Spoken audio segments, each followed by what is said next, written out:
అందరికీ నమస్కారం. ఈ వీడియోలో ఉపాధ్యాయులు స్కూల్ నాట్ యాప్లో హోంవర్క్ను ఎలా షేర్ చేయాలో చూద్దాం. డాష్బోర్డ్ నుండి మీరు అకాడమిక్స్పై క్లిక్ చేస్తే హోంవర్క్ మాడ్యూల్ కనిపిస్తుంది. హోంవర్క్ మాడ్యూల్పై క్లిక్ చేస్తే మీరు క్రియేట్ హోంవర్క్ పేజీకి వెళ్తారు. క్రియేట్ హోంవర్క్లో ముందుగా మీ క్లాస్ను ఎంపిక చేయండి. తర్వాత మీ క్లాస్ మరియు సెక్షన్ను ఎంపిక చేయండి. ఉదాహరణకు నేను క్లాస్ 1Aకు హోంవర్క్ ఇవ్వాలనుకుంటే నా క్లాస్ మరియు సెక్షన్ను ఎంపిక చేస్తాను. ఇప్పుడు ఈ క్లాస్కు సంబంధించిన అన్ని సబ్జెక్ట్స్ కనిపిస్తాయి.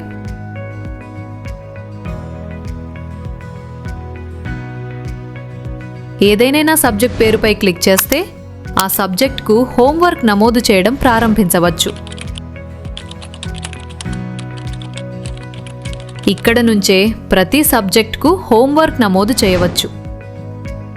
అదేవిధంగా సబ్జెక్ట్ పక్కన ఉన్న చెక్ బాక్స్ను ఎంచుకుని కూడా హోంవర్క్ నమోదు చేయవచ్చు.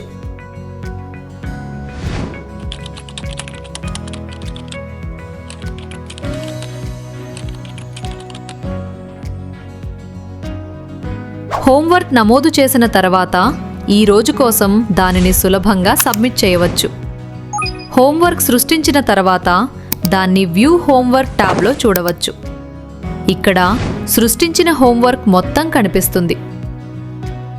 ఏ సబ్జెక్టుకు హోంవర్క్ ఇచ్చామో చూడాలంటే కేవలం ఎడిట్పై క్లిక్ చేయండి. అప్పుడు ప్రతి సబ్జెక్టుకు సంబంధించిన హోంవర్క్ కనిపిస్తుంది. ఈ హోంవర్క్ ఇప్పుడు పేరెంట్ యాప్ ద్వారా తల్లిదండ్రులతో షేర్ చేయబడుతుంది. ఉపాధ్యాయులు తమ మొబైల్ యాప్ ద్వారా కూడా హోంవర్క్ను షేర్ చేయవచ్చు. ఇప్పుడు మొబైల్ యాప్ ద్వారా హోంవర్క్ ఎలా షేర్ చేయాలో చూద్దాం.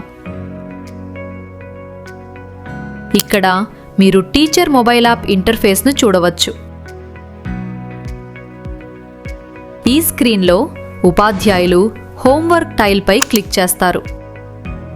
హోంవర్క్ తేదీ వారీగా కనిపిస్తుంది. ఎంచుకున్న తేదీకి సంబంధించిన అన్ని హోంవర్క్ వివరాలను ఇక్కడ చూడవచ్చు. ఈ హోంవర్క్ నేరుగా పేరెంట్ యాప్కు చేరుతుంది. ఈ విధంగా తల్లిదండ్రులు హోంవర్క్ను చూసి పిల్లలు తమ అసైన్మెంట్లను సమయానికి పూర్తి చేస్తున్నారో లేదో నిర్ధారించుకోవచ్చు. ధన్యవాదాలు.